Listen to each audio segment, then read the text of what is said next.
Hey guys, this is Cody from KillerCast.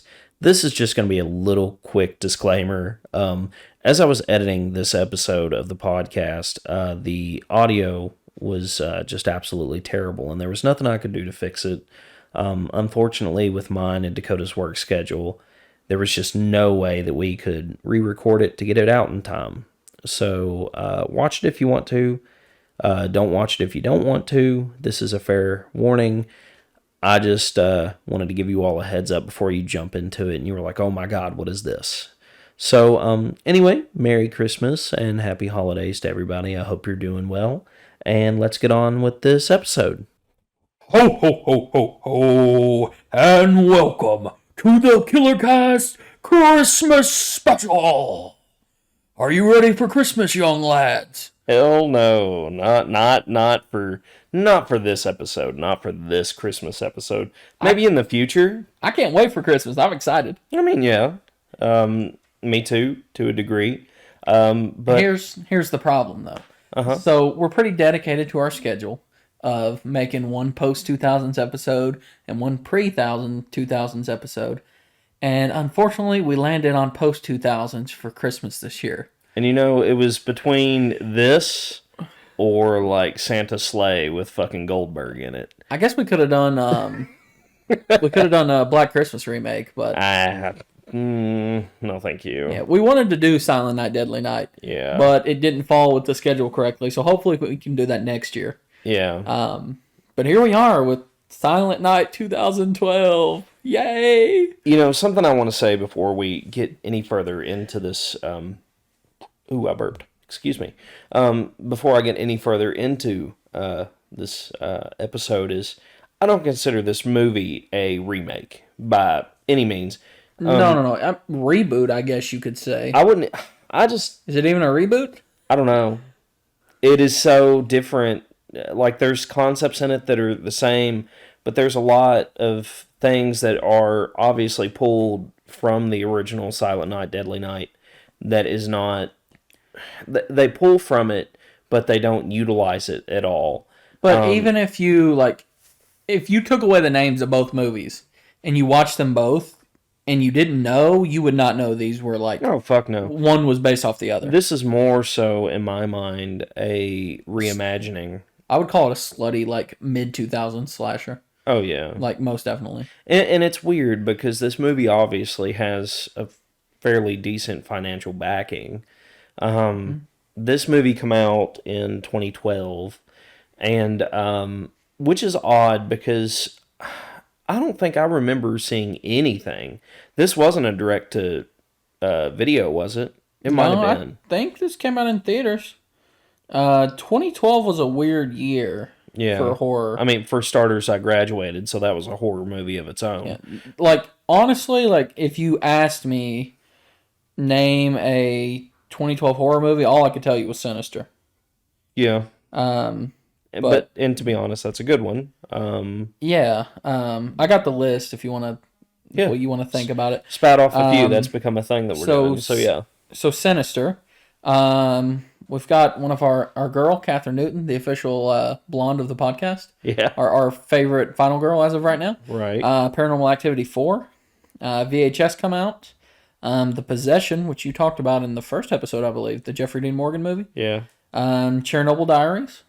Okay. The only person I know that loves that movie, Steven loves that movie. Well, to be honest, I don't think it's a bad movie. I think it's a good found footage movie, and it's a good we'll probably cover it later, but you don't see Chernobyl as like a good like horror setting at all, so you don't see it a lot. And have you watched the TV show yet? No, but I've heard that it's good. I watched the first episode and fell asleep. And like I know that it's good because it's HBO, but I haven't went back.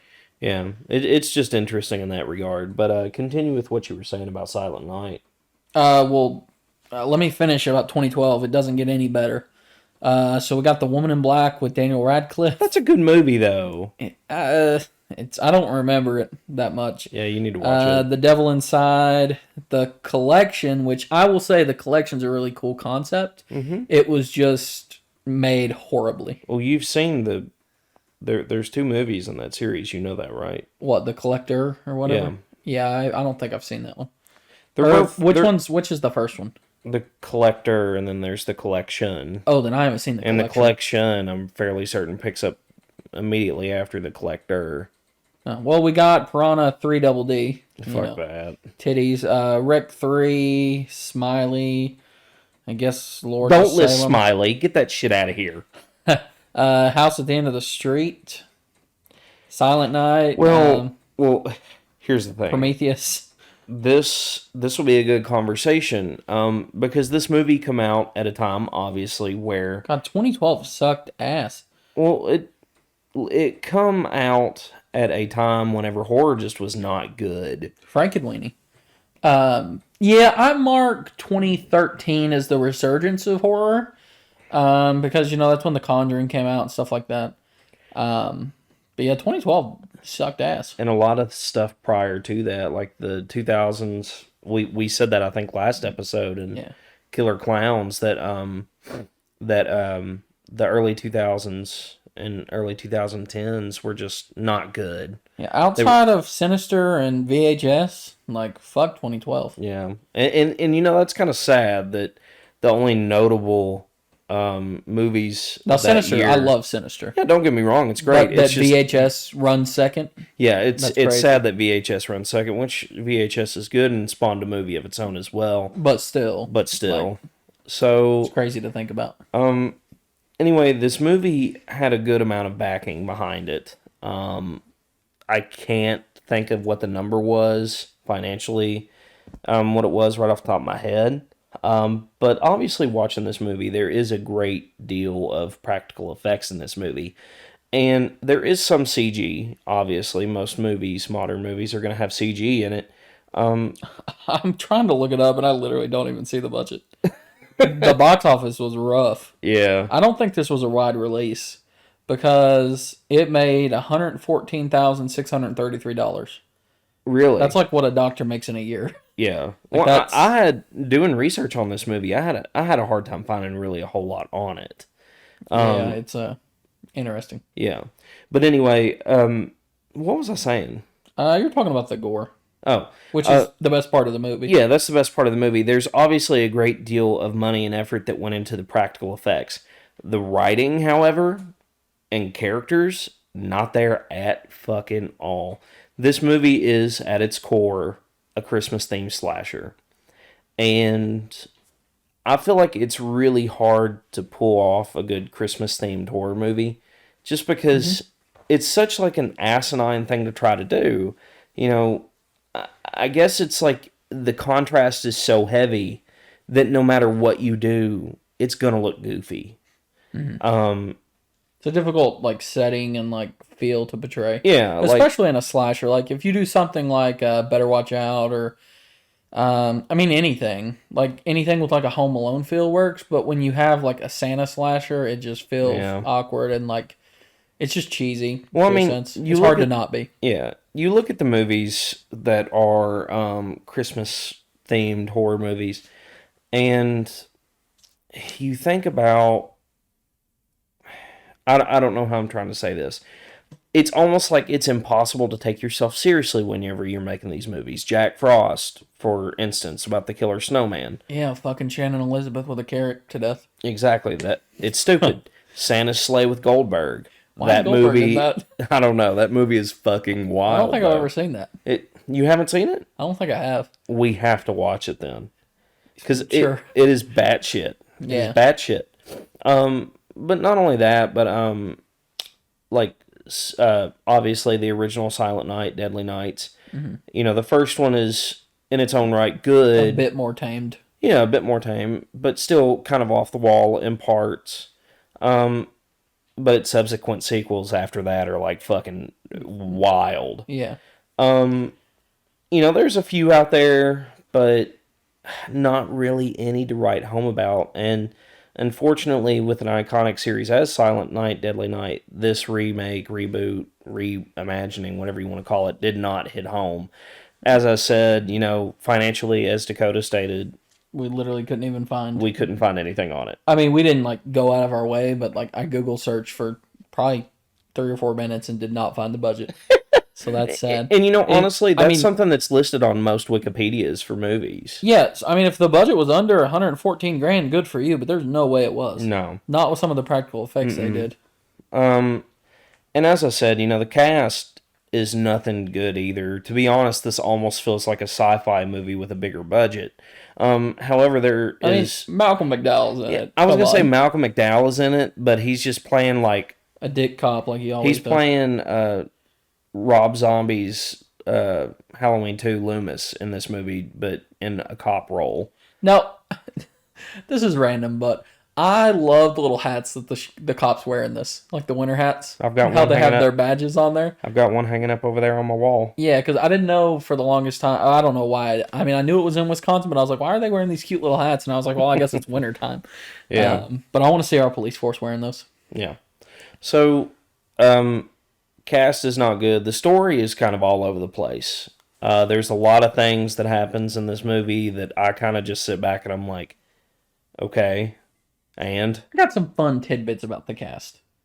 Okay. Kind of weird. So obviously Malcolm McDowell's in it. Dr. Loomis from Rob Zombie Halloween, Clockwork Orange. I mean, the list goes on and on. But what is her name? Jamie King.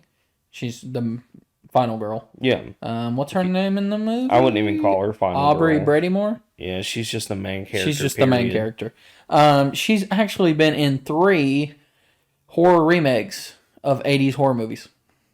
This one? 3 separate ones. She was Final Girl in My Bloody Valentine 3D. Okay. She was in this one, and then she was in the Mother's Day remake.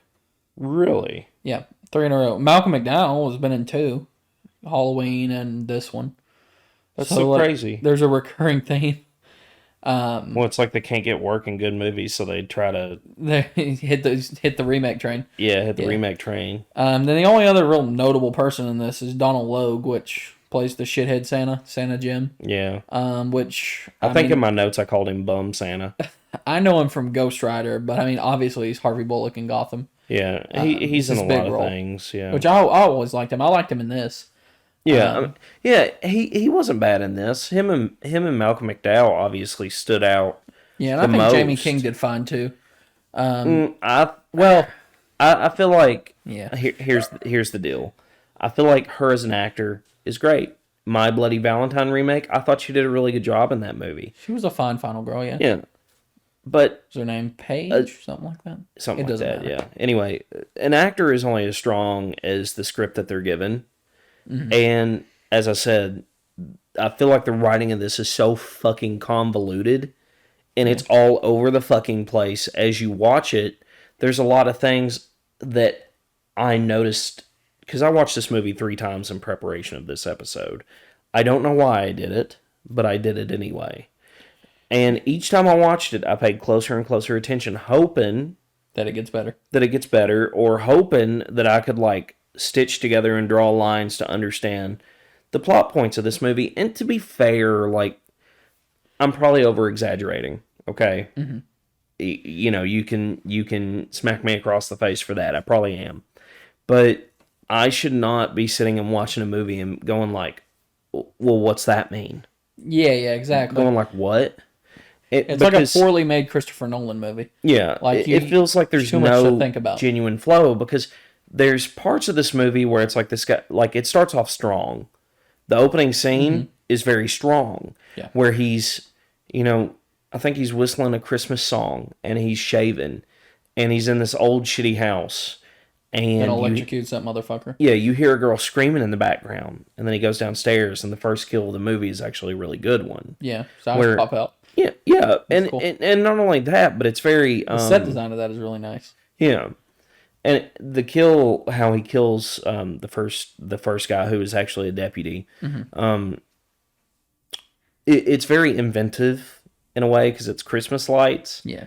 Most of the kills in this movie, to a degree, have some type of overarching Christmas theme. Or at least based around Christmas, with the set and what's happening. Before we go too far, so let's talk about who wrote the screenplay of this movie. This will explain why it's not as good as we wanted it to be. His name's Jason Rothwell, spelled Jayson. Okay. So that tells you.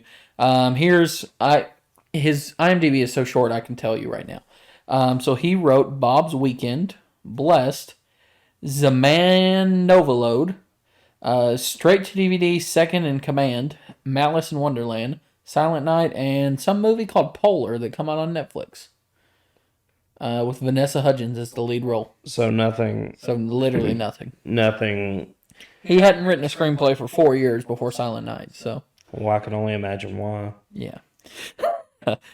I feel like the I movie. don't know what he's doing. The movie could have been great, by all means. Like the pieces are is. there. It's just they're not connected correctly. Yeah, and I don't want to blame it on the director, because honestly, I couldn't tell you another movie Steven C. Miller has directed. I know he's made a bunch of random shit with Sylvester Stallone, so that shows you. Fun tidbit: do you know what the latest credit he has on IMDb? Give me a hint. It has no plot. It stole the name from an idea of a movie we were going to make. The poster of which is hanging in your bedroom. Nightfall? Swear to God. You gotta be kidding me. That's funny.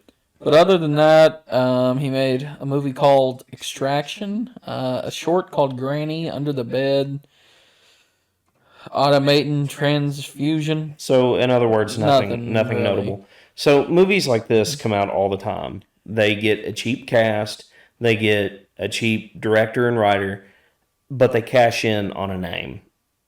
Obviously, Silent Night, Deadly Night is a pretty well-known name in the genre, and people.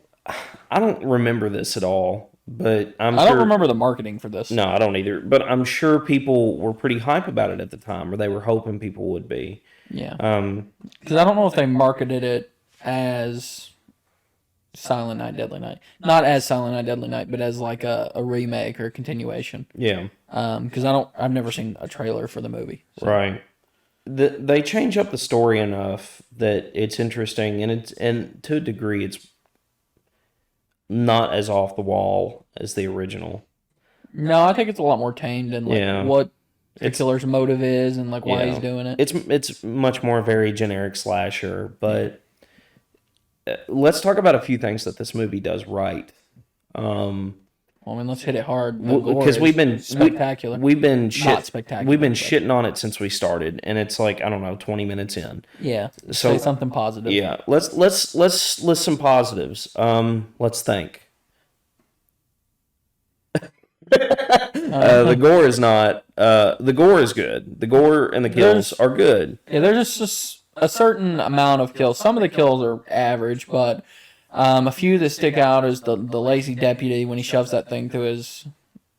Where does he shove it? It's through his eye. Is it through his eye? Yeah. That's a good kill. The one where he beats in Santa Jim with the brass knuckles to say ho ho ho. That's pretty brutal. Yeah. I mean, there's a few. There's good kills.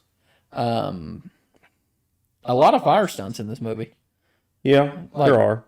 3? It's so off the wall, and that's something that you don't really see a lot in horror. Is like the main weapon. I don't say the main weapon. Oh, the weapon of choice to a degree being a flamethrower. Mm-hmm. Like that is like a center point of this movie. Yeah. With the flashbacks and at the very end fight. Mm-hmm. That's something you don't see that often, so that's cool. I do feel like the plot of the movie is quite interesting. And again, I feel like it's just because the. I think the direction and I mean, there's a lot of it, but yeah, I just don't think it's connected properly. Yeah. But we've sat here and we've talked about this movie, and we've neglected to tell these people who might not have seen it what even the plot of it is. That's fair. So the plot of this movie, if you couldn't tell from what we've said so far, is obviously a killer Santa. Essentially, it's a small town in Wisconsin. Yeah. The roads happen to be blocked off because of all the snow, so no one can come in to help them. And it's a small police force, I guess you would say, trying to hunt down a killer Santa who has been leaving people lumps of coal. People that have done him wrong, or people that he thinks are sinners. But we don't know that until the very we don't learn that until the end.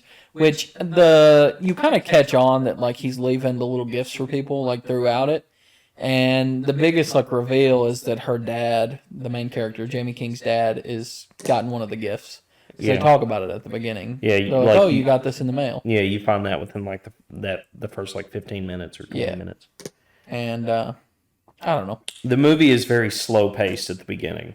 Yeah, it takes a while to pick up. Yeah, it takes a little while to pick up. Like, it hits it right away with the kills, but it's like I know there's a plot, but at the same time, it's like there's not a plot. It's like you're watching a 2-hour episode of CSI. Yeah. Well, the movie starts off strong. You know, as I was saying earlier, it starts off strong. He's whistling that. He, shaving his face. You get an idea of who this guy is. He gears up, in his Santa outfit. I will say the Santa mask is cool. Yeah, I like the costume design. It kind of stands out as opposed to other Santas in the past. Yeah, it's pretty creepy. I would say. But he kills that guy, and then he goes upstairs, and he pretty much. I mean, we find out later that he does kill this girl that's upstairs, and the reason why he's killing these people having an affair is because they're essentially having an affair. Which she's fucking everyone in the town. Apparently, that we find out. Yeah. But this guy, he's a cop. He's one of the deputies. Yeah. He's cheating on his wife. Well, see, if you read a synopsis on this movie, it says it's a revenge tale, essentially. Which it is. Which it is. But you don't find that out till the end. Yeah. Well, not only that, but you find out at the very end that Deputy Bradford's dad was the one who killed the killer's dad. Like 40 years ago or whatever. Yeah, forever ago. Because he was, burning people alive. And I really don't know how to, praise this movie. I want to, but I just don't know how.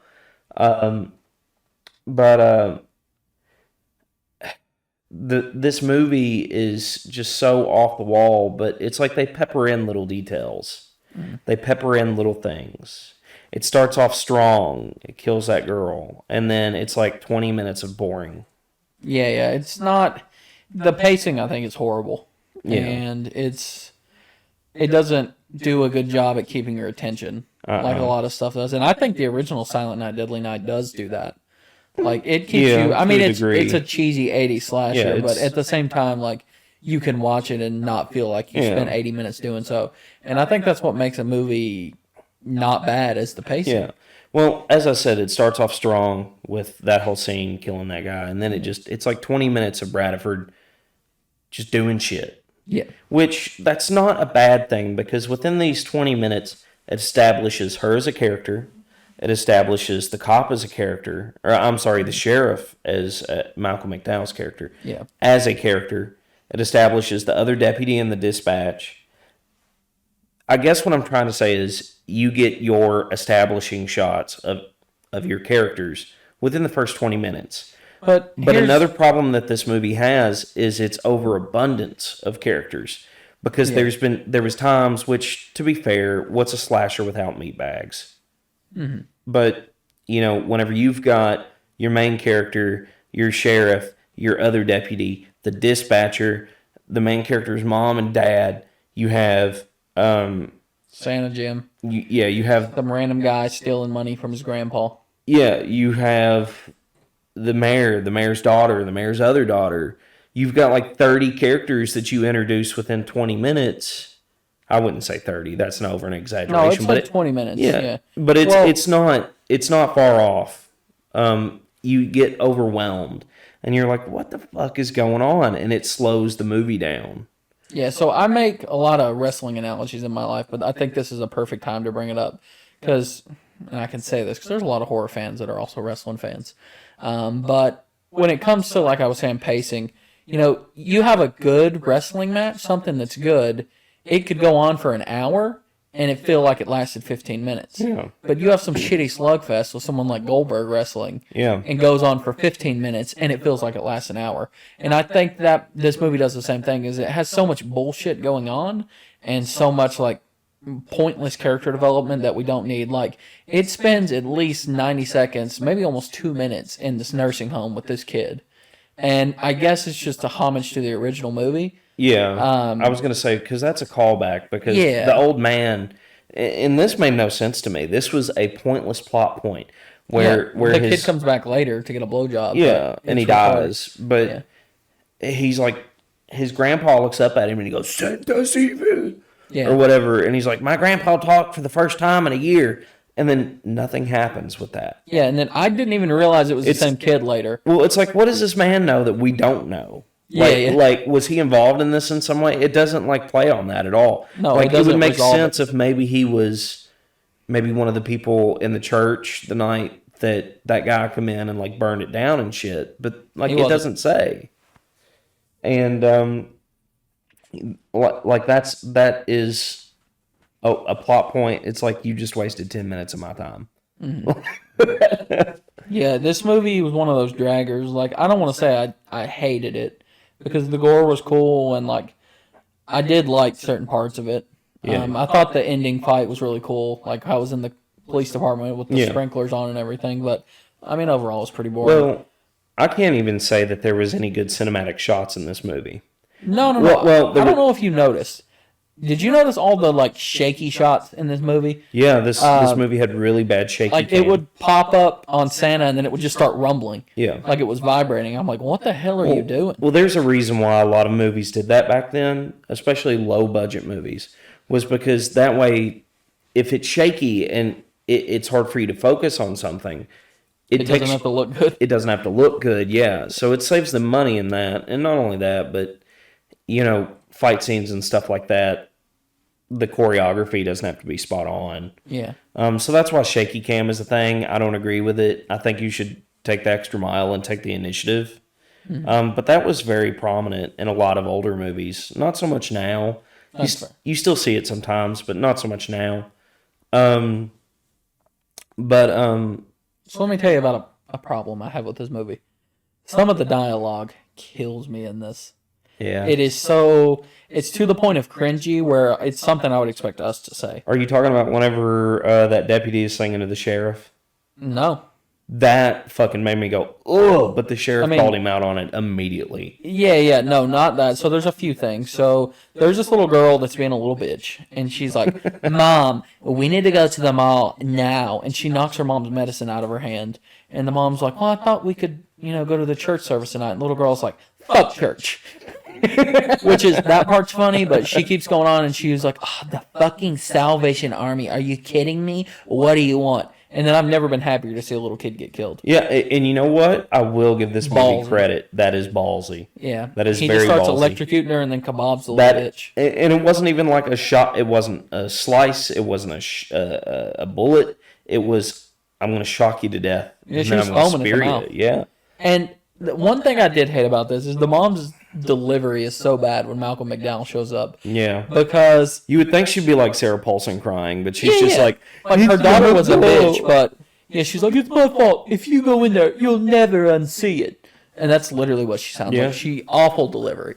Like, I don't know who the actress is. I don't mean to shit on her, but the main reason I bring up the dialogue, it was somebody that they found at the mall at JCPenney and was like, hey, we need an extra. Yeah, like, come on in.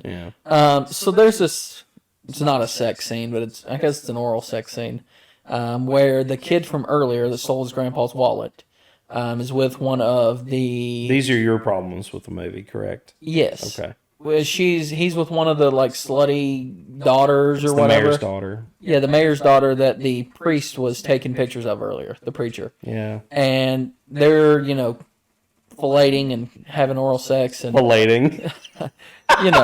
And they're sitting there and she's like, I'm going to drain Santa's sack. And then he's like, ho, ho, ho. And then she, like, lets off of it, lets off the gas. And he's like, don't stop. And it's like so He's rapey. like, I think it's my dad. And he's like, don't stop. Yeah, he's like, don't stop. And he's dead ass serious. He's like, you stop sucking this dick, I'm going to break your neck. Yeah, like that was the only real part in the movie. Makes me think that he's Killer Santa. Yeah. And then, not only that, she's still tugging and rugging on it. And then she goes, looks like Santa's coming early this year. And I'm like, oh my God. I wrote that down in my notes too, and we hadn't talked about this until now. Like I had to. I remember when I watched this, I stopped and I was like, "Are you kidding me?" Well, I mean, what's a horrible Christmas horror movie without horrible Christmas puns? Yeah, some slutty dialogue. My favorite piece of like horrible dialogue outside of what you said was whenever the deputy that we both hate, the cringy. I don't even know his name. I don't even care to know his name. Yeah. He's like. He's singing to the sheriff. He's like, God rest ye merry gentlemen or something like that. And the sheriff's like, are you fucking for real? Get out of here and take the trash out. Oh, and yeah, I'm like, yeah! Which leads a good, like, that's a good reference. Yeah, it's a good reference to the original where he's like, what is it, garbage day? Because whenever... is that in the first movie or the second one? I don't know. I'm pretty sure it's in Silent Night, Deadly Night 2. Either way, he's like, garbage day! Yeah. I'm pretty sure it's 2. Yeah. And the fucker gets stabbed in the head, which is a cool kill. Yeah. But this movie's all over the place. And if it does anything well, like we said, is the gore. Listen, But it has a we're lot of all over the problems. place right now. But It's because this movie is such a fucking mess. It's a fucking mess. I don't know where to start and where to begin. Like, normally I have, like, a formulaic, like, walkthrough of this, but I was watching it earlier, yesterday or whatever, and I'm like, Jesus fucking Christ, we got to talk about this for an hour? Well, let me make a few things clear about Santa, Killer Santa, that I realized while I was watching it. So, Killer Santa is obviously revenge motivated. Mm-hmm. Not only that, he also, quote unquote, punishes the naughty and who he sees as sinners. So everybody he kills, for the most part, has some sort of negative, probably viewed as quote unquote naughty, mindset about him. And there's porn stars and drug dealers and perverted priests. So with that being said, we sit here and we trash talk the development that they do or the introduction of these characters. So each time one of these characters is introduced or they're on screen, they're doing something that is arguably morally wrong. Yeah, work the titties. Show me those tits. So you have the guy who's having an affair. And he gets killed, and the girl. You have the photographer and his crackhead. She's in my notes as crackhead. Yeah, don't forget the little girl that was being a slut. Yeah. Speaking of the crackhead, we haven't spoke about a really good kill. The wood chipper's really cool. Well, I was going to get to that. Yeah, they don't do it as good. My favorite example of that is in Tucker and Dale versus Evil. I like it in this one better. You do? Really? Yeah. I guess you don't like horror comedies, but I love when he's got his legs sticking out and he was like, I was trying to save you. Yeah, I mean, that's funny. It's just, like, in terms of, like, practicality, I like this one better. That's fair. But, so anytime these people are on screen, they're obviously doing something that is, quote-unquote, considered naughty. You've got the people who are essentially shooting pornography, and they're also selling drugs, apparently. I would say softcore. And I don't think they were selling it. Well, the other guy was, Mr. Snow. Exactly, but that's like a whole other side plot that's supposed to be a red herring. To throw you off, but it doesn't. It doesn't, and it's so pointless. It's like, why was this even included? Yeah. Because our main character spends like 30 minutes chasing this dude, and they're like, oh, that's not him. And it becomes a whole like subplot of, oh, she choked at the bar. Yeah. And then she shoots him in the head, and like the whole time, I think it's supposed to be a character arc for her, but at the same time, it's like her character is so weak that... What's the point? Yeah, there's no point in it. But what I'm trying to get at is every kill that Evil Santa, Killer Santa gets is mainly viewed as something that would be viewed as a sin, quote unquote, a sin, or morally questionable. But some of them don't really make a whole lot of sense to me, because it's like the only one that is really revenge motivated, if you would even call it that, is her dad. Mm-hmm. And the rest are just like him, like you're in my care of the bad people. Yeah, you're in my way. You're in my way. You're gonna die. I wouldn't even say they were in his way. He went out of his way to do all of these. Exactly. He could have went straight to her house and killed the dad. Exactly, and have been done with it. He was like, "Well, these people are being naughty. I guess I'll help Santa out." So which I guess is the whole theme of know, naughty or nice. But okay. Well, okay. So let's take this movie somewhat step by step, and let's try to analyze it. Since we've sat here for about 30 minutes and we dogged it. Yeah, we've dogged it, and we're like, we don't fucking understand it. So let's take it step by step. Sure. Because I knew that we would probably end up doing this, but just so we could understand it a little bit better. And so hopefully if someone's watching this after seeing it and they're like, what the fuck? Hopefully we can help you out too in this regard. So as I've stated, the movie opens up fairly well. It opens up with our evil Santa gearing up, killing the first deputy. I'm not going to go any further than that. Yeah. Mainly just because we've said it so many times. And it takes time getting started, but it does it at the expense of character introduction. We've said that already. It introduces a lot of people. Yeah, and that's not a bad thing. It's just too many. You took so long to do it. And it's too much, to throw at you all at once. Not only that, but like you kind of just see the Bradford. You're introduced to Bradford, and she's just doing like normal cop shit. And from there, as time goes on, she's responding to these calls and stuff. She gets a call and this made no sense. This is another plot point that makes no sense. She gets dispatched to a call to an abandoned house, which is the original house from whenever we first seen the killer Santa. Yeah. And the call was stated as some carolers were singing at this were caroling at this abandoned house or walking by it or something. And they smelled something really bad. They had a foul smell. Can you go check it out? And she's like, yeah, sure. So as soon as she said that, it took me a few minutes to think about it, but there's nothing around this house. It's abandoned on its own. These carolers are walking by it. Why, for one, are carolers going to carol at a abandoned house? And at lunchtime. Yeah, and why are they out in the middle of fucking nowhere? Yeah. I mean, maybe it was the killer wanting to draw attention to it. To get someone to notice to put them on the trail. Because, it was abandoned. How was anyone going to go check it? That's fair. That was very convoluted, but, you never know. I also feel the need to state that this town that they're in almost feels like it's removed from realism. Yeah, it doesn't feel real. It feels like a Hallmark movie setting. Because we live in Kentucky. I live in Lexington, Kentucky. Dakota lives in Danville. What if we get people that hate us on this and they come tracking us down? Let them kill us. Anyway, so what I'm trying to say is our cities don't take Christmas all this seriously. There's main street of Danville takes it seriously. That's it. There's an establishing shot of the city, of Main Street in the city, and there's Santa's everywhere. Santa's everywhere, and they're hanging lights and shit. Which, to be fair, it said later on that it's world famous for their parade. But here's what I don't get. They've got this. So you're telling me Santa Jim, who is a shithead that's lying to kids about Christmas, or not lying, but telling them they're not getting anything. He really set up this whole display for himself?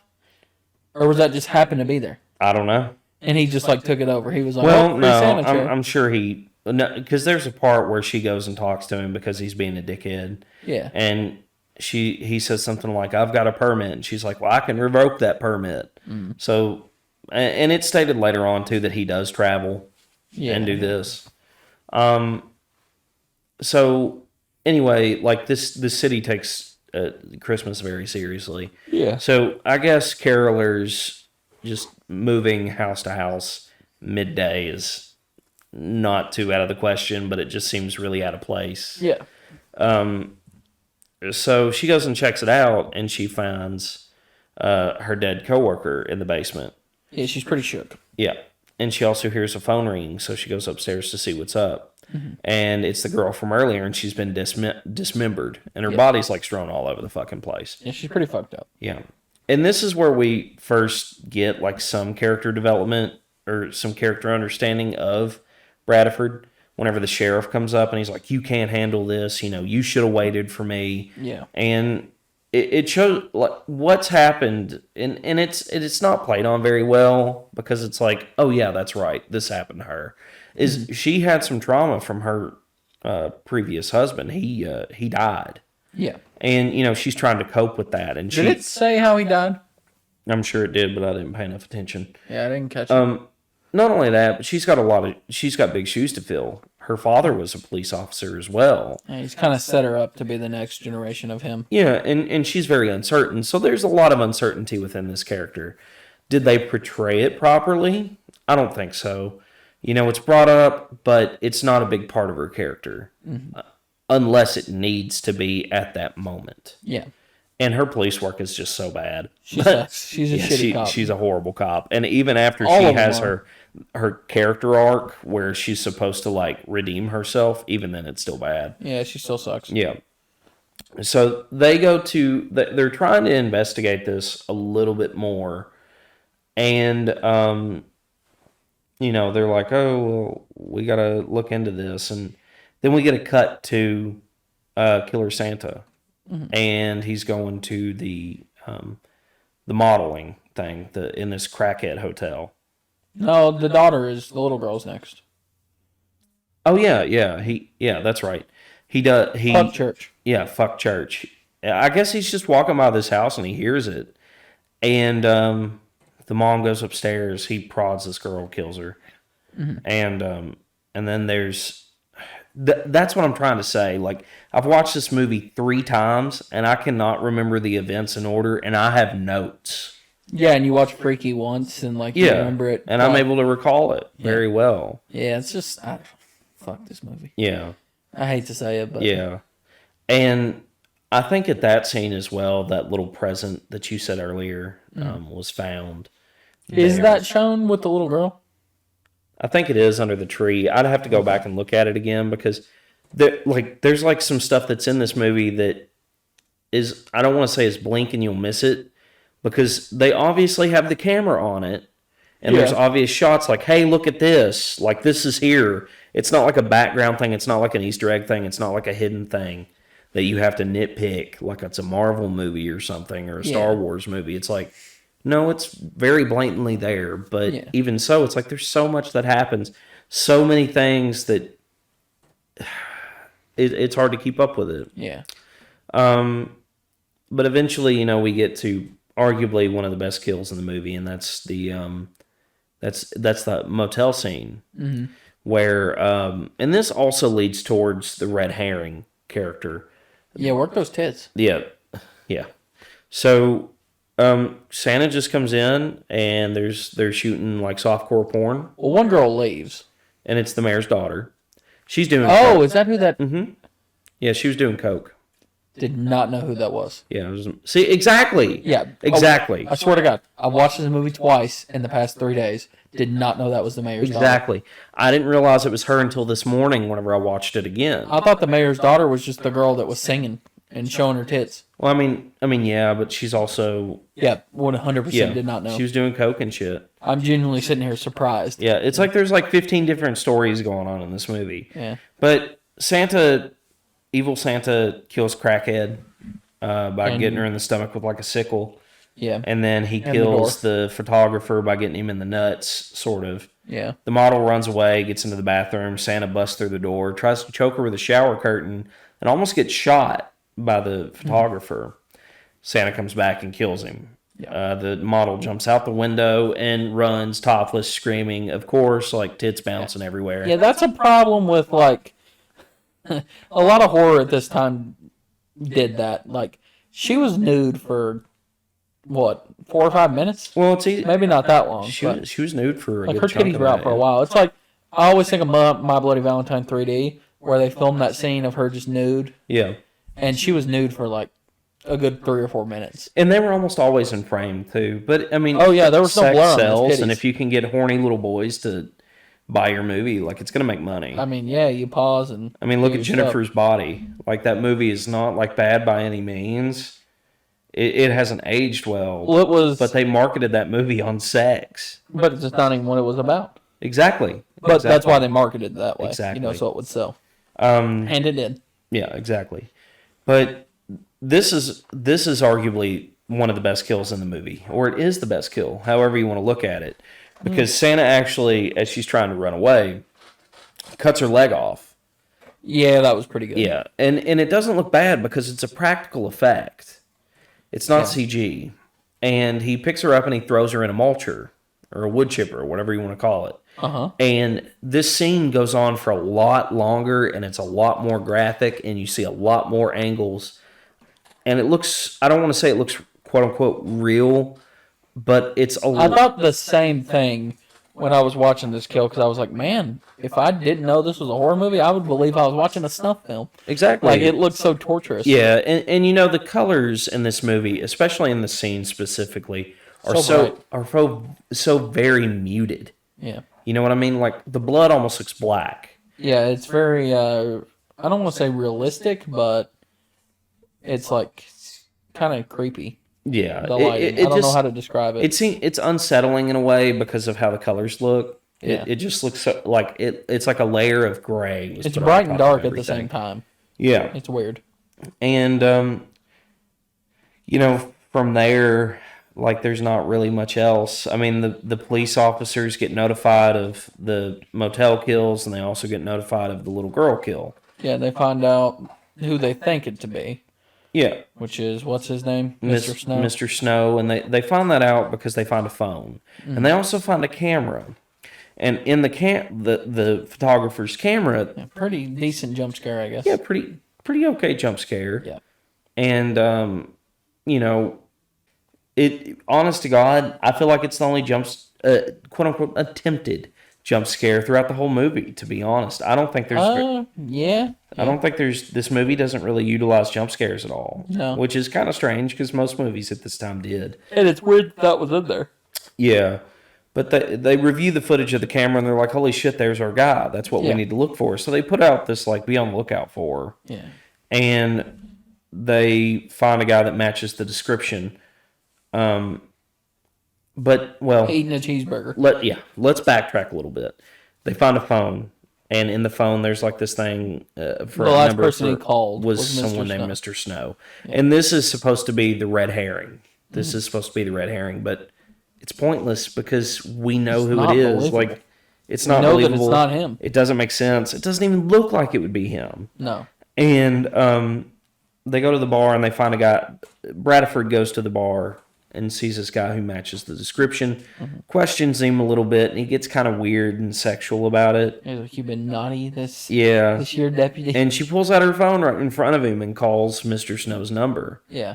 And his phone rings. I think it's the phone she got from there. Yeah. And he loses his shit. He's like, who put you on to me? Yeah. And he takes off running. Yeah, and this whole plot point is so pointless and unneeded. It felt like it was forced. It felt like you're trying to fake us out. No one believes this. If anything, it just set up her redemption arc to show that she was a quote-unquote good cop. Yeah. And even so, it's like that wasn't needed. She doesn't need a story arc. We didn't need all this. No. And maybe if it was done better, but it's just so awkward. Well, the thing is, her story arc could have been her capturing actual real Killer Santa. Yeah. She didn't need a whole separate story arc to do that. To capture a coke dealer. Exactly. And she chases him down, but he gets the jump on her, knocks her out, gets on top of her, and he goes to stab her. Mm-hmm. But Sheriff pulls up. Yeah. And he runs off. He does stab her. He cuts her, yeah. He cuts her, yeah. And he runs off, and the sheriff is like, you're not cut out for this. Yeah, you choked.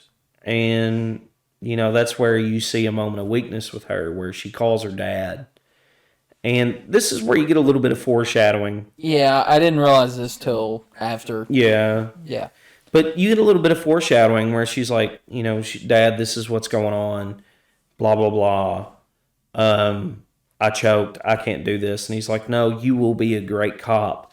And he's like, I know you will catch this guy. It's not the first time. Whatever. It's not the first time a Bradford had to put down a bad Santa. Which, this is almost immediately after being told the backstory of Evil Santa through Mr. Snow at the bar. Yeah. Mr. Snow at the bar tells the whole story. He's like, yeah, so there was... legend says that there was a pissed off guy whose wife left him for another man. So he took a flamethrower to the party and he lit everybody on fire and then killed his wife. Yeah. And then immediately after that, you hear this. So it's like, here's a piece of information that you didn't know before. Here's immediate foreshadowing to go along with it. Yeah. And which what I found interesting about that little tidbit about this guy going and killing all these people at the party. It's actually based on a true story, loosely. Yeah, I have it pulled up actually. Yeah, it's known as the 2008. huh? It was in 2008, I believe. Yeah, it happened on Christmas Eve. Yeah, the Covina Holiday Massacre. Mm-hmm. And I don't really know anything about that, but yeah, it took place in Covina, which is a city in the suburbs of LA. And I think it was like 8 or 9 people were killed. Some of them by gunshots. Some of them were killed in the fire by by a guy named I think it was Bruce Jeffrey Pardo. Pardo or something. Yeah, and I'm not trying to make light of anything, but he dressed in a Santa suit and went on a shooting spree and burned the house down and then ended his own life. There's nothing, they don't know why he did it. They still don't know why he did it. However, they believe it was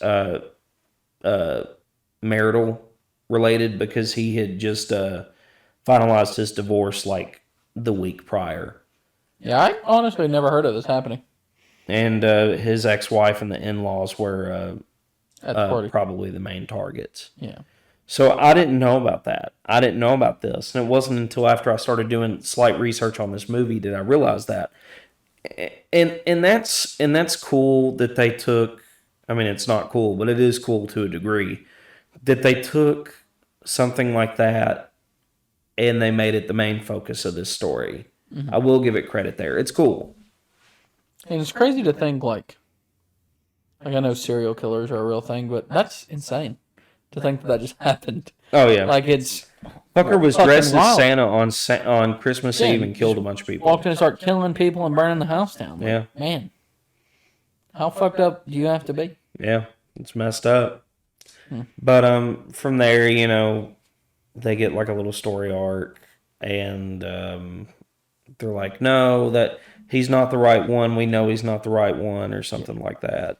She went after him anyway. This is where the movie gets really, really fuzzy for me because nothing makes sense. Because you've got a lot of plot points that just don't connect. Yeah, because Santa Jim gets arrested and she goes after Mr. Snow and kills him. Yeah, shoots him in the head and finally becomes the cop she always deserved to be. Turns out he had one of the lumps of coal. Yeah, which makes no sense.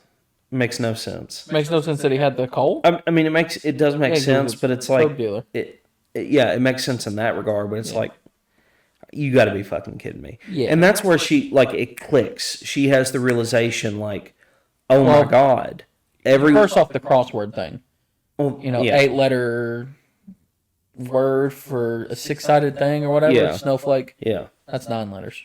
Whatever. Whatever, yeah. But she has the realization, like, oh my God, this little present has been at every place, and then she's like, oh my God, my dad's got one too. So she rushes off. To her... This is unfortunate. Yeah, to her dad's, and unfortunately her dad was killed. Disemboweled. And while this is going on, Killer Santa has actually got to the sheriff's department now. We completely skipped the mayor's house. Yeah, that's how horrible that was. Yeah. Anyways, he strangled the mayor. Well, that was kind of funny because he was on the phone with the sheriff. Yeah. And he was like, these damn cell phones. But yeah. He was actually getting choked out with Christmas lights. Well, whole scene, like I said, all of that, like 30 minutes of this movie is that just subplot. A fucking blur. Yeah, she gets deer antlered on the wall. Yeah, so... And then what happens to the guy, the blonde guy? Well, let's say what leads up to that. They go to the guest house, and she's like blowing him and giving all these bad Christmas puns. Yeah. Santa's coming early this year. Yeah, and Santa picks her up, like busts into the room, picks her up, slams her on some reindeer antlers, or just deer antlers. I assume that I like to think that they're reindeer antlers. Yeah. Kills her. From there, the boyfriend's able to get in after she's dead, and he's like, what the fuck? Killer Santa axes him in the back, dropping him. He rolls over, blood spurting out of his mouth, and in the single best kill of this movie... Oh, I forgot about this, splits his head with this axe like a fucking cantaloupe. Yeah, for sure, best kill. And what's great about this is it looks real.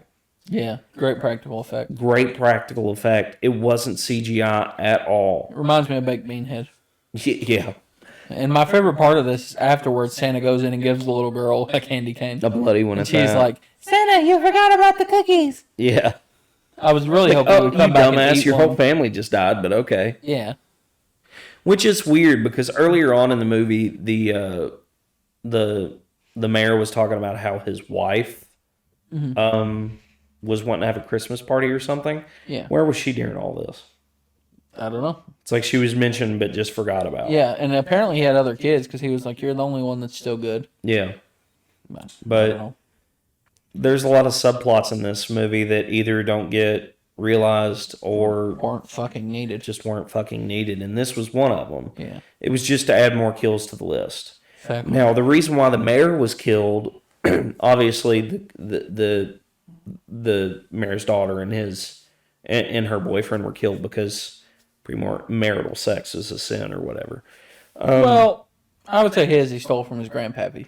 Well, that He took advantage she of was the doing elderly. drugs too. Yeah. Um, Now, why did the mayor die? I really don't know. Well, it's said very quickly in the very beginning where and his daughter kind of gives him shit about it. Mm-hmm. She's like, "You're building a whole new road through native land," and he's like, "If I don't do it, this town will die." And she's like, "The town's already dead, you fucking idiot."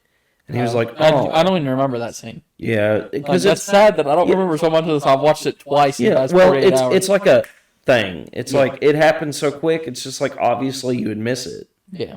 The only reason why I caught it was because I watched it 3 times. So yeah, she gets to her dad's. He's dead. Mom's tied up in the closet. Yeah. Killer Santa's actually at the sheriff's office. Yeah. And this is where we see the scene where he's like, "What is it, garbage day?" And then he hears metal music in this car, and this kill makes no sense to me. But it looks so good, so. Yeah, I mean it looks good, but it's like he's looking in the car. It's like I'm pretty sure you would see a 6'5" Santa Claus. Yeah, holding a big fucking metal spike. Yeah, and he just like, doesn't see it. What's in there? The window's down. And yeah, exactly. And I don't even see how like that acts. The way it come, it looked like it just appeared. Yeah. So it made no sense, like physically. Yeah. Another one that didn't make sense was actually whenever Killer Santa killed the mayor's daughter, he actually threw a full axe, like a full-sized axe, and it like spun in circles. Oh yeah. And it clipped her Achilles tendon. Yeah. And she fell. And I'm like, how is that physically possible? It would have cut her whole fucking ankle off. Yeah. Because, I mean, he barely whacked that girl earlier with it, and it cut her whole leg off. Yeah. Well, not only that, it just doesn't make sense, like, physically, because it's like, it's almost like he threw the axe and then it physics don't work curved. that way. Yeah. It's like he threw the axe and then it curved like a fucking bullet in whatever that movie He's was. got those, Wanted? Yeah. He's got those bowling ball tricks. Yeah, it doesn't make any fucking sense. But, so the sheriff actually gets killed by the flamethrower. Pretty good kill. Yeah. Malcolm McDowell. Yeah, it's not a bad one. He's like, you shouldn't bring a flamethrower to a gunfight. Fucker dies. He's like, fucking bet, bro. And it's essentially an off-screen kill, which is not something that this movie has done until its very last act. Yeah. And the father's death is Well, we say that, but good. 2 off-screen kills. Yeah, I mean at the beginning, but those are for story purposes. Yeah. The father's is good because it's for story purposes. Uh-huh. The sheriff, I thought it was just kind of like, Really? Try it, bro. Yeah. And then, Like, Malcolm McDowell should have died cooler than this. yeah. And then he starts chasing down the dispatcher. And she's like hiding in a closet. And then he hears like... We haven't even talked about her. No. Pretty annoying character. Yeah, she is. All the characters in this movie are annoying. Yeah. All of them are just shitbags. Every one of them are. Which I guess is the whole point, but... Yeah. And so he's trying to hunt her down, and the sprinklers end up going off because of the fire from the flamethrower. And Bum Santa, who's been taken into custody at this point because they think he's the killer. Santa Jim. Yeah, he starts screaming And Santa lets him out. Yeah, he's like, what's your name, deputy, so I can get them all right on the report or the complaint form. What makes no sense to me here is obviously Killer Santa kills anybody who's a sinner. Yeah. And it doesn't make any sense to me why it almost seemed like he was just going to let him go. Like, this guy's a shitlord. Yeah, and then he started talking dirty, and he was like, "Oh, you're gonna die." Well, what cracks me up? I think he punched him in the face first. Oh yeah, he did hit him. Jim Santa, like he punched him in the face. And this is the one line Killer Santa has throughout the whole movie. He turns and he looks at him, wide-eyed, and he goes, "Naughty." And then it starts this whole fight scene. Yeah, which is a good fight scene, and it's like, it cracks me up though because he's literally wearing brass knuckles under all this Santa garb that says "ho ho ho." Yeah, like, are you kidding me? And well, not only that, but like no one at this point had ever fought Santa. Like none of them have fought back. They were all like running away or whatever. Yeah, they all got fucked up, and Santa Jim just starts whipping ass. Yeah, and he actually gives him a run for his money. Yeah, but he ends up losing, and he gets his head turned to mush by ho ho ho brass knuckles. Yes. Arguably the best weapon I've ever seen. I kind of want him. Yeah, like that'd be funny. Yeah. So, Bradford gets to the station, and she's got her shotgun ready, and there is one shot that stands out most to me about this movie, and it's actually not a bad shot. I said earlier the cinematography of this movie is not good. This is the one shot that I'm like, that was actually good. That was very, very good. Yeah. Excuse me, I burped again. So every episode. Yeah, I know. So during this whole scene, or this whole act, or whatever you want to call it, this whole setting of they're in the sheriff's department. Mm-hmm. There is like red and green emergency lights on. Yeah, obviously, really cool. Reminiscent of Christmas. And there's a scene where she's like looking for something. She's seeing Jim Santa dead on the ground or something like that. And there's a scene where you can see clearly in the background there's a dark doorway. It's Santa standing and there. A red light flashes and you see Santa's silhouette. And I'm like, that is amazing. Yeah, it's a really good shot. If there was more shots like that in this movie, it would have been great. Mm-hmm. But this movie very much felt like a student film to me. Santa actually does attack her. Mm-hmm. They have a little scuffle. Yeah, they have a scuffle. And Santa actually gets the upper hand. And starts beating her ass. And she actually gets an axe as well. And then they have like this lightsaber fucking axe fight, which is pretty badass. But it lasts for like 20 seconds. The final act is definitely the strongest part of the movie. Yeah. It lasts for like 20 seconds before she gets thrown back through the glass. And whenever she lands, she looks to her, I think, left or right. I don't know. And she sees the flamethrower. Yeah. And she pulls out that flamethrower and burns Santa, setting him on fire, and he collapses to the ground. Fucks him up. She goes, rescues her dispatch helper or coworker. They escape, and essentially one of the last shots we see of Santa in suit is him laying motionless on the ground. Mm-hmm. But whenever it cuts back to that, all that's there is the mask. Yeah. So he got away. He's not dead. And then it shows him. And at the end of it, it shows a man with a severely burnt face, obviously, from what happened. And an old pickup truck. And this man is probably in his 40s, 30s, 40s. I would say late 30s. Yeah. And he pulls down his visor, and what we see is a picture of the man from the flashback, from the story that Mr. Snow was talking about. And a young boy. And then we're treated to the end of this flashback, where the man has already like burned his wife, and he's standing there, and the cops pull up, and he's like, freeze, and we see a slow motion shot of the name tag Bradford, our main character's father, Bradford Sr., as he says, freeze, stop, don't do this, don't make me do this. and the guy turns the flamethrower onto him, and Bradford shoots shots and killing the guy. And you see this slow motion zoom into the truck, into this old pickup truck, and you see the kid. And what can be inferred is the kid in the truck was the father of. Oh, I'm sorry. The kid in the truck was the son of the guy who killed his ex-wife. Yeah. And the original Bad Santa. Exactly. And that son grew up to be Killer Santa. Mm-hmm. To avenge his father's death. Yeah. And that's how the movie ends, with him driving off away. I do like the town. shot of the see you next time or whatever. Like, thanks for visiting our town. Yeah. I like that. Yeah. It's a good shot. And it's very cool, but the movie, that's a very generalized part of the movie. You know, that's a very generalized step by step of the movie. Yeah.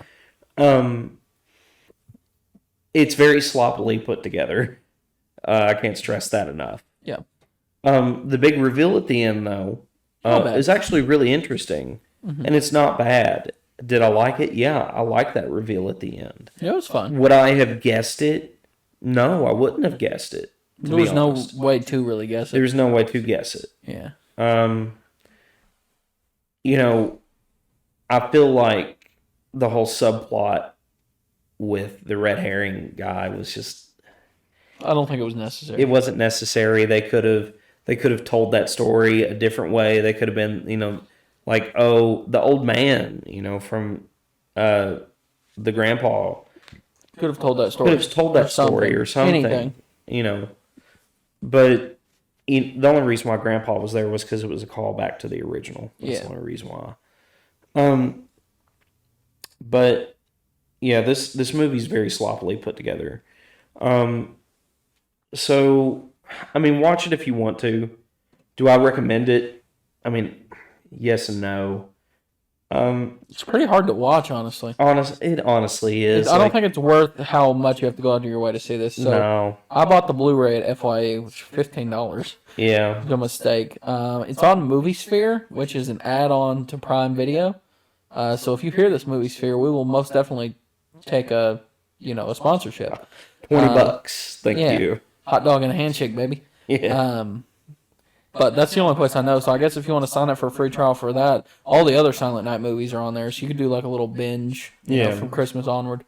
But yeah. Yeah, this don't go out of your way. Honest to God, I've seen the other Silent Night movies, and if you want to lump this one in with the other ones, I genuinely think that this is one of the weaker ones out of all of them. Yeah. And the other ones are bad. I mean, that's saying something. There's one about witches and shit. Yeah. So, I mean, that's really saying something. This is your generic holiday slasher that really tried to take advantage of a name. Yeah. And it did not do that well. It did well in its own regard, but if I think we said this maybe in this episode, or we said it prior to recording, but if you were to watch Silent Night, Deadly Night, the first one, original, and this one, but without knowing the titles of either, would you be able to infer that one is a remake of the other? Not really. No. I mean, maybe if you thought really hard about it, but no. Maybe if you thought about names and stuff like that, but like other than that, no. But anyway, let's get to some, interesting little trivia points of this movie that we've learned. Hope you got some, because I don't know anything. You don't know anything. There's not really a whole lot, The IMDb trivia section was pretty thin. Well, not only that, like, there's nothing to find about this movie. I don't know why we picked this movie. We couldn't pick we the didn't original. really have much to choose from, to be honest. Yeah, post-2000s Christmas horror movies, there's not much. And we didn't want to talk about Black Christmas, so. Yeah, I don't think I could have talked about Black Christmas, even if I tried. Yeah. I'll be honest, I haven't seen it. I watched half of it, and I didn't really like it that much. Yeah. So, you're right. I'm looking at the IMDb page right now, and like we've said, almost every single one of them. Like, I'm looking at it, and the film was partially inspired by a real-life holiday massacre of 2008. This is the third remake of a already talked 80s about horror that. that you've already said, the Garbage Day line we talked about. The Old Man is supposed to be a callback. Most of the characters were named after members of famous Leeds United football teams from the 70s. Like, who gives a fuck about that? What the fuck's wrong with you, Stephen C. Miller? Yeah. The film's Wisconsin setting is a reference to the protest of the original film, which were centered in Milwaukee. That's interesting. Wait, what? There were protests against the original film? I guess. I didn't know that. I'll have to look into that. I'm kind of interested now. Yeah, but I guess we'll save that if we do an episode actually on that movie. Well, I'm going to look it up. I'm going to look it up right now. Or I will be fucking damned. There totally is. I did not know that. Me neither. Like, I'm looking at pictures of it right now. A bunch of Santas protesting or what? There's people holding signs up outside theaters that say, "Save Santa. We love Santa." Oh my god. That is insane. I did not know that. Silent Night, Deadly Night scrapes bottom of horror films. Which, you know, to be fair, the concept of it is kind of asinine. But, yeah. I mean, not. Santa is not a murderer. Shut this movie down all over town. Damn. People did not like this back in the, what, like 84? 80s? Something like that? I don't know. But, God, that's pretty much it. So let's go ahead and get the closing remarks. Let's get to the KillerCast grade. Yeah, You have to come up with a blank blank out of blank, but let's do this. Before we get to a star rating, let's say what we like. Then let's say what we dislike. Okay? I have one thing I liked. Go ahead. Gore. The gore in this movie. The blood and the guts. Okay. And Malcolm McDowell. Okay. But I like him in everything. Okay. What did you dislike? The shitty dialogue. Okay. Like you said, that horrible subplot about Mr. Snow. Okay. Everything. Made no sense. Okay. It's got some of that, like, tasteless nudity. Like, if you do nudity well, it's fine. But if you do it just to show titties, like, I guess it was fine back then, and I probably wouldn't have complained about it in the 7th grade. But, like, now it's just annoying. That's fair. Like, they're obviously just doing it as a cash grab, and it's like, come on, bro, put those titties up. Okay. Like, it's not that I mind to see them, but, you know, it's pointless. That's fair. So, what I liked about this movie was obviously I liked the practical effects. I like practical effects in anything. I mean, even if they look like yeah. shit, I still like practical It's still effects. better than CGI. Exactly. Because it shows that you put in work. Yeah. I'm not going to say this is not a like and this is not a dislike. Okay? This is just kind of like a middle ground. The movie, at its core, with the concept and the ideas being based off a previous franchise, in a way, a reboot, rebrand, rehash, whatever you want to call it, and also being based off of true events, is actually a really good idea. Yeah. And it could have been done really well, but I feel like because of how it got made and why it got made, I feel like that's why it wasn't a good movie, unfortunately. Yeah. I feel like if they were to remake it today, it would actually probably be pretty decent. I say this every time, but I think we could really remake this very well. Anybody could remake this. Like, community theater could remake this and it'd be better. You know, we talked about this in Killer Clowns, how I thought that, who did I say? The guy that did Zombieland. I said he could do a Killer Clowns remake really well. Is there anyone, and I'm putting you on the spot of this, so you might not know, but is there anyone you could imagine making a good Silent Night, Deadly Night remake? And you don't, even if you don't know the director's name, just a piece they've worked on that you could, you know, portray them. Who does The Conjuring? James Wan? I feel like he could do a good one. I don't know if James Wan is really into that. I don't think Fast and Furious and I don't think he is either. But I like the atmosphere that he tries to convey. That's fair. And I feel like that's what this movie needs a lot more of. I feel like it needs a lot more of atmospheric changes. That's fair. And that's just how I feel. Other than that, I can't think of anybody. I can't think of anybody who just like jumps right off. What about you? McGee is a big one. Babysitter. I could see that. I think that would be really cool. Well, I feel like he would bring or McGee, however you say it. I he would bring the gore to it. Well, not only that, but I feel like he would also bring like a cool twist to it. Yeah, and not only that, but like Babysitter is so stylistic that I think Silent Night, Deadly Night could really benefit from that. It would fit into it. Could you imagine all the great like close-ups of Santa he could get? Yeah. Like, all the neon Christmas lights, and I think it'd be really cool. This movie needs to be a horror comedy. Yes. It does not need to take itself seriously. That's fucked up that we've covered 3 in a row, 3 horror comedies in a row. This is not a horror comedy. No, I'm saying like that we've talked about it for the last 3 episodes. Yeah, well, I mean, and is what I'm trying to say. Yeah, and you're like, I hate horror comedies, and you're saying, yeah, Silent Night, Deadly Night. I think that's what's good about it, because it wasn't a horror comedy, but when you look back at it now, it is. Yeah. And this took itself way too seriously. Oh yeah, it needs to be a horror comedy at its core, just because of how ridiculous it is. Yeah, Killer Santa. Yeah. I say this, and I'll probably get killed by one on Christmas Eve. So I guess this is Christmas Day. I survived. It'll be me. We're good, guys. Something I didn't like about this movie, and like, I mean, I've pretty much led this episode, so you all probably know what I'm about to say. I don't like the writing. I don't like the characters. I feel like it's very weak, and I feel like they missed a lot of opportunities with a lot of things in this movie. With that being said, what would you do to improve this movie?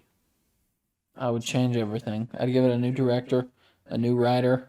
Fucking, I'll probably give it a new cast. I would. You know what? I would even go as far. If they made me a deal and they were like, you can change everything about this movie, but you have to recast Malcolm McDowell, I would do it. Okay. It's so shittily written. You know what I would do to make it better? Not make it. Burn it. Burn every bit of it. Flamethrower. Burn like the negatives of it. Yeah. Throw it all away. Delete it from history, because this movie is good campy fun if you want to watch a shit show. Sure. Yeah. Yeah.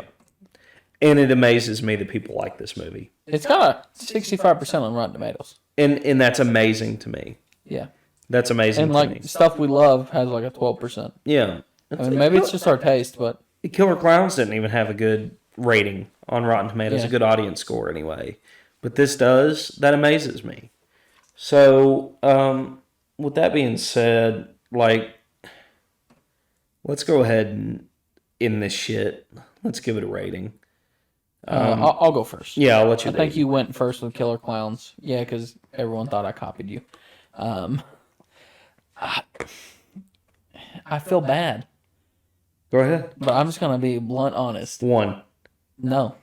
I'm going to give it a 0.5. Shut the fuck up. And my God. That 0.5 comes specifically for Malcolm McDowell and the gore. Okay. And I would have given it a 1, because both of those get 50 apiece. But that Santa's sack dialogue took me out of the movie so much that it gets a 0.5 from me. It's my first. We've only covered 3. This is our 3rd movie. But I don't know if we'll have another movie that I rate under a 1. I can't think of a movie that I would rate under a 1 besides this as well. Yeah. I mean, maybe. Who knows what we're going to cover. Yeah. But we'll probably cover something ridiculous within the next, 3 weeks or so. But why not? Yeah. I've got to agree with you. Reluctantly, I don't want to copy you. You're not going to give it a 1? No, I'm not going to give it a 1. Collectively, it's going to get a 1. It's the same score. Is this really? Well, me and you kind of like the same things, and we have the same mindsets on a lot of things. So, obviously, I do believe that this movie deserves nothing more than a... You realize this means we're giving it a 1 out of 10 total. I'm very aware. And I don't feel bad about it. I don't feel bad about it. So, KillerCast rating is... Proudly... No. Let's redo it. No. KillerCast proudly presents the 2012 Stephen C. Miller film Silent Night with the official score of 1 out of 10. A fucking F. We were pretty harsh on this. That's movie. Worse than an F. I'm not even going to grade it on a curve. So this is... No. So this is officially the lowest movie so far. It's only the third. Freaky, we give a 10 out of 10 because we loved it. Our first gold star. It's funny because it's like a 10, and then we give it a 7. Yeah, KillerCon's got a 7, and this got a fucking 1. So what could be next? It's either going to be great or horrible. What did we give next week's episode? We haven't recorded next week's episode. The week after that, well, we don't want to spoil the score. Okay. It wasn't bad though. I give it a really good score. You shit on it, but we'll let you guess at what you think. It's not next week's episode, but the week after. But yeah, 1 out of 10. I paid $15 for us to give this a 1. And we were so excited about it too, remember? Yeah, because we wanted to do Silent Night, Deadly Night, and we were like, let's do Silent Night. Let's go, baby. The Blu-ray cover looks so sick. And then I'm like, I remember us being in FYE, and you're like, well, we can either get this one that's $15 and cover the remake. Yeah. Or the original, we could toss it up and do the original, but the original is $25, and it would have ruined our schedule. Yeah, and it would have ruined our schedule. And I'm like, fuck it, let's do the original. And you're like, no, the remake's good. And I'm like, no, it ain't. I completely freaking lied to you because I acted like I was sick because I'd seen the Rotten Tomato score and I was like, I'll just tell Cody it's good, it'll be okay. And then I remember sitting down watching it like a couple nights ago, and I was all hype about it. I'm like, let's do this. I'm like, this is gonna be a great movie. I hope it's like the original because I know the original is like batshit crazy. And I sat down with my dinner, and I'm like, what is this trash?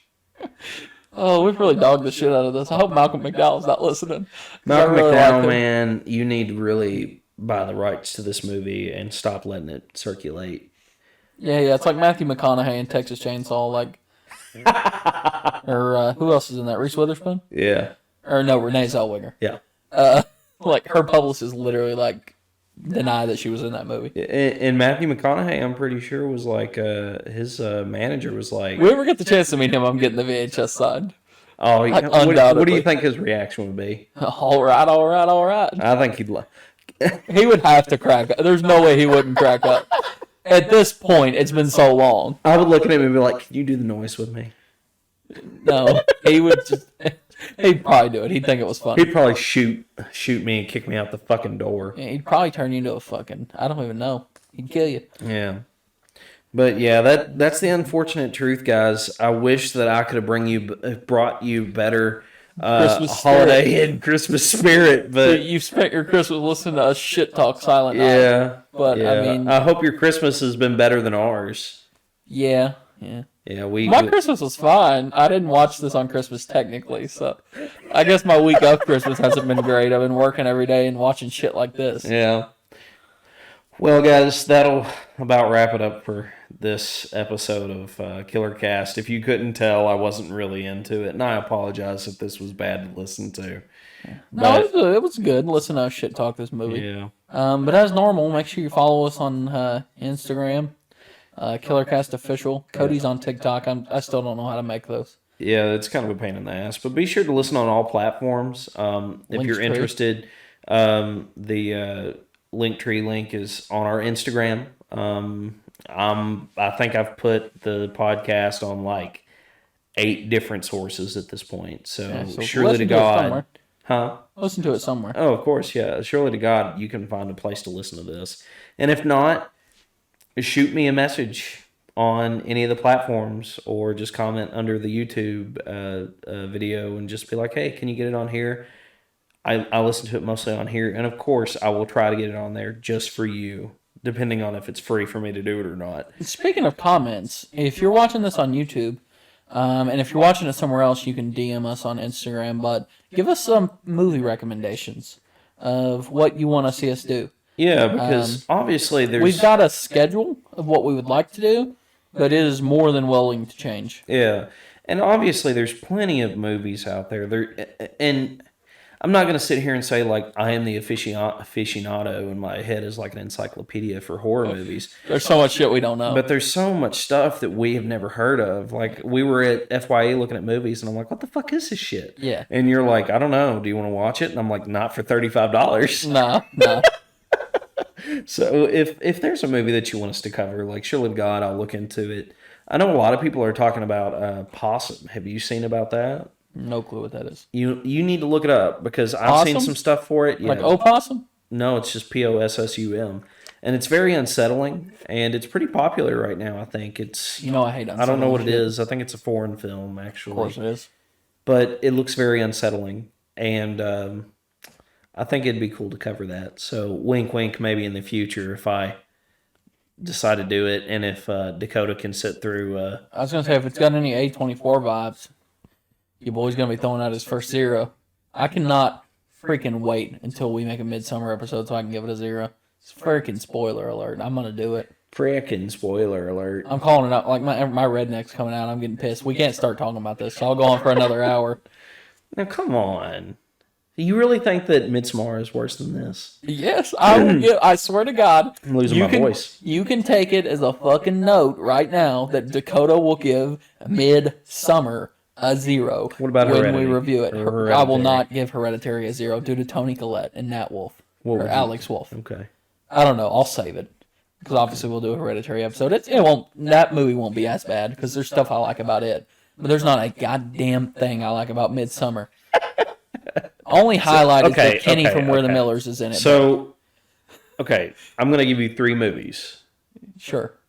Silent Night, Deadly Night, 2012. Yeah, Silent Night, 2012. Silent Night, 2012. Is it just called Silent Night? It's just called Silent Night. That's yeah. stupid. Let's see here. Hereditary. I don't know why I say it like that. And what's another one you've seen that you hate? Oh, God, I don't know. Just put me on the spot like that. It's a difficult one. There's a lot of things both of us hate. Yeah, I mean, there's quite a few things. So let's. I don't know. I don't know. I can't. Oh, Grudge 2020. Okay. So between Grudge 2020, this movie, and Heredity or Midsommar, either one, which one would you rather watch? Oh, Hereditary for sure. Okay. I don't hate Hereditary as much as you all think I do. It's Okay. Midsummer that I hate. Okay, well, let's take out Hereditary, and it's Midsommar, Silent Night 2012, Yeah. and Grudge 2020. Take your pick. In order? No, just, Oh, I would watch Silent Night all day. you wouldn't. Then I would watch Grudge. And then I would still not watch Oh Midsummer. my God, you really hate Midsommar. I'm not going to rewatch it when we make the episode. Really? I don't have to. Hopefully there's a kill count by then so I can just watch that, or I'll watch Found Flicks or something. Shout out to those guys. Yeah, I'm pretty sure there's already a kill count on it. I don't think there is. He just did Hereditary. There's a Found Flicks. Okay, maybe that's what I'm thinking of.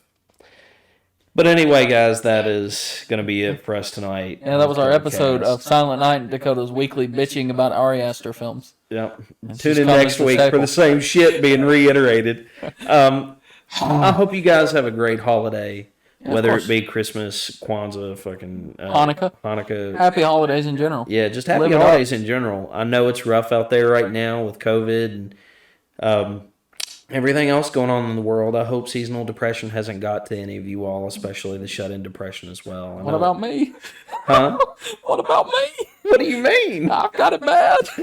I've ate 9 candy canes today. That's fucked. That's not true. I don't like candy canes. But I hope everybody's doing well. All 20 of you that listen to this. But Love our audience. long story short, obviously we'll make it through this.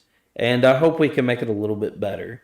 But this has been KillerCast. I'm Cody. I am Dakota, And also we- known as Santa at the beginning of the episode. Oh, yeah. And we give Silent Night 2012 a big, fat 1 out of 10. out of 10. So hit us with our catchphrase Oh, that we've donned. I forgot about that. Yeah. Be I don't- sure. I don't have the T-shirt on this week, so you didn't remember. Hold on. Be sure to be kind and rewind. Ho ho ho! Merry Christmas.